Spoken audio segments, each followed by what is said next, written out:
Hello everyone. In today's project, I will use an old laptop charger. You probably throw it in the trash when it breaks, but today I'm going to turn it into an awesome DIY project. Get ready to be amazed by these fantastic DIY transformations. My charging cable is broken and won't charge anymore. I'm going to cut off the DC jack end to repurpose the cable, giving it new life beyond just charging laptops. Next, I'm carefully stripping back the outer insulation of the cut laptop charger cable.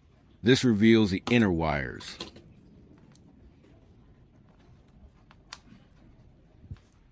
I use pliers to cut off the unnecessary blue wire in this project. I'll then strip the insulation from these individual inner wires to expose the copper conductors. This meticulous stripping is essential for making clean and secure electrical connections later on. Now, I'm taking a standard USB cable. I'll cut off one end, as I only need a specific portion for this project. Similar to the laptop charger cable, I'm stripping back the outer insulation to access the inner data and power wires. Leave a comment and let me know which country you are watching from. It's great that we can connect and chat from all over the world.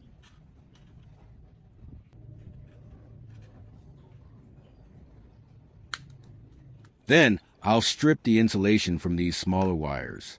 For any very fine, enamel wires, I'll gently burn off the enamel with a lighter to ensure good conductivity. This preparation ensures all our connection points are clean and ready.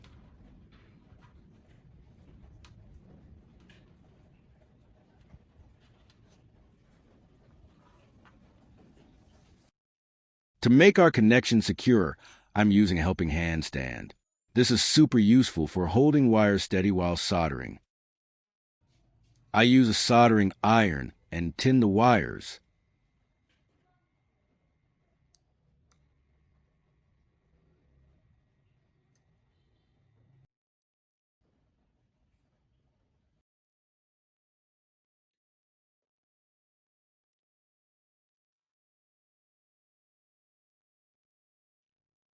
I will put a heat shrink tube in each wire.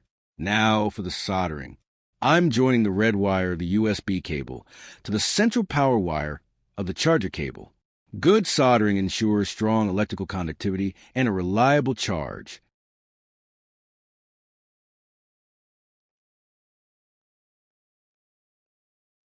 Then, I connect the black wire of the USB to the outer, shielded ground of the charger cable. Polarity is key here for your device's safety.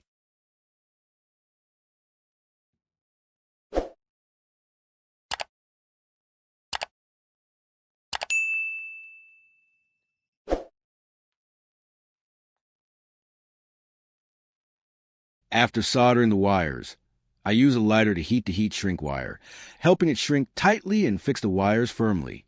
This provides robust electrical insulation and mechanical protection, preventing any short circuits. After verifying connections are solid, I'm wrapping everything tightly with electrical tape. This is crucial for insulating the exposed wires, preventing any short circuits, and keeping the adapter safe to use. You want a neat, well-protected connection. For our first test, I'm plugging the modified cable into my phone, and then into a power strip using the laptop charger's adapter. And just like that, my phone starts charging. Now, for another project using the remaining part of our laptop charger, I'm carefully cutting off the USB adapter we just made, and then I'm re-stripping the end of the main laptop charger cable. This part of the cable will now be dedicated to powering our next exciting tool.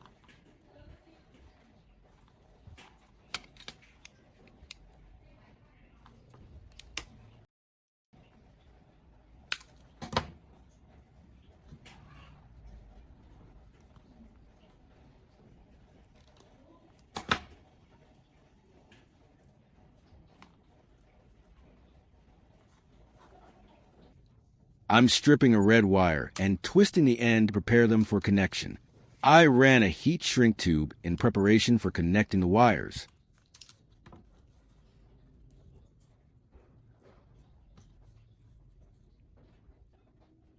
I'll then connect one end of this red wire to one of the exposed wires from the laptop charger cable, twisting them firmly together to ensure a good electrical contact.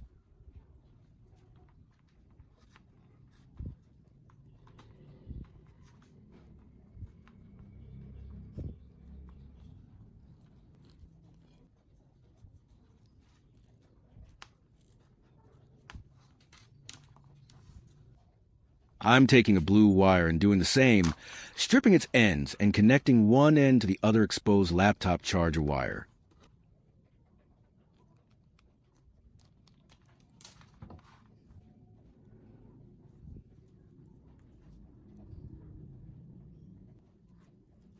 If you find this video interesting, don't forget to like, subscribe, and turn on the notification bell so you don't miss any interesting ideas coming soon.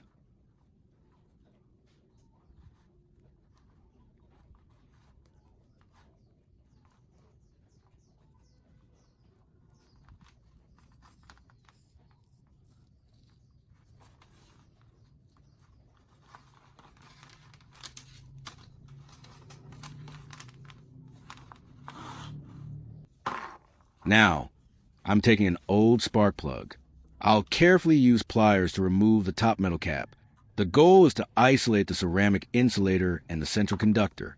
This creates a base for our heating element.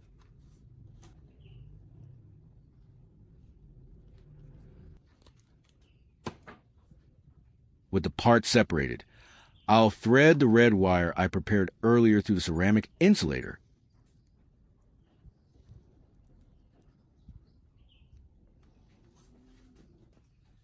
To secure the red wire to the spark plug, I used a bare copper wire to secure it.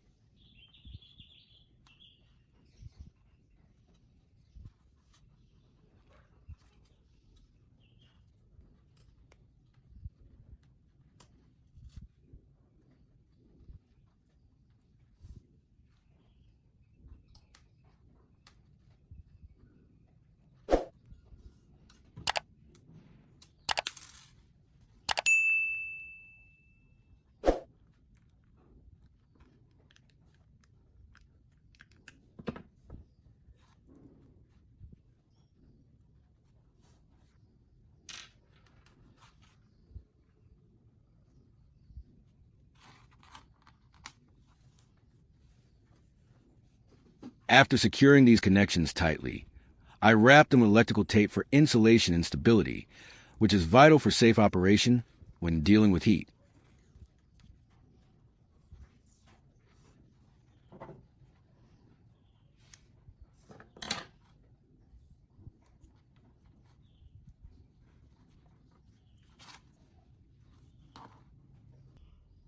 Now for the actual heating element.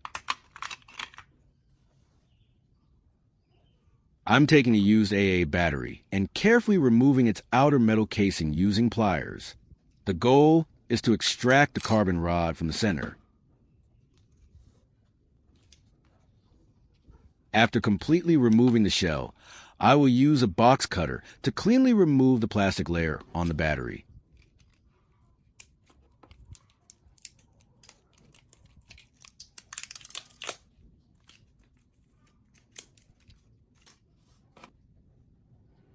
Then, I carefully remove the positive terminal cap from the top of the battery, then pliers to gently pull out the carbon rod.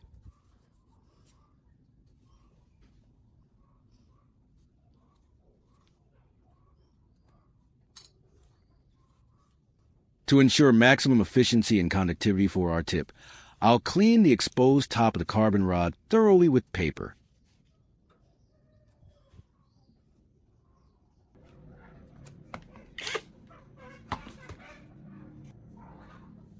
To make our carbon rod tip precise and effective, I'm securing it into a drill chuck. Then, using sandpaper press against a spinning tip, I'm refining it. This sharp point will help concentrate the heat, making our soldering more precise.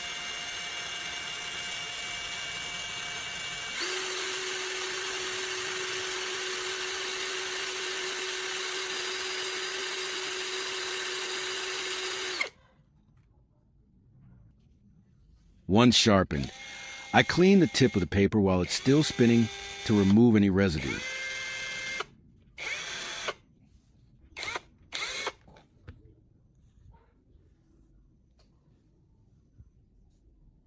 After sharpening the carbon rod, I mounted it onto the previously prepared spark plug end and secured the carbon rod tightly. This created a strong electrical and mechanical connection. Let's complete our hot wire tool.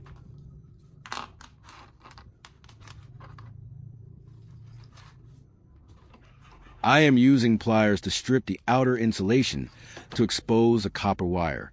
I twist the copper wire into 2 small strands to prepare for connection. I then attach the alligator clips to the blue connectors and secure them with pliers. These clips allow for an easy and secure connection to the power cord.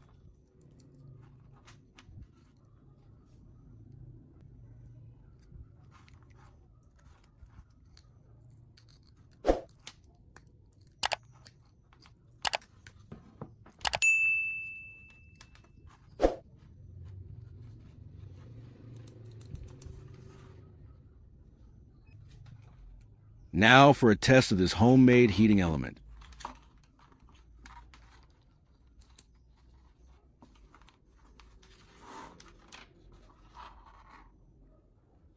I'm plugging the power source into an outlet. I will get a piece of wood to use as a desk. I'm securing 2 razor blades to the block of wood.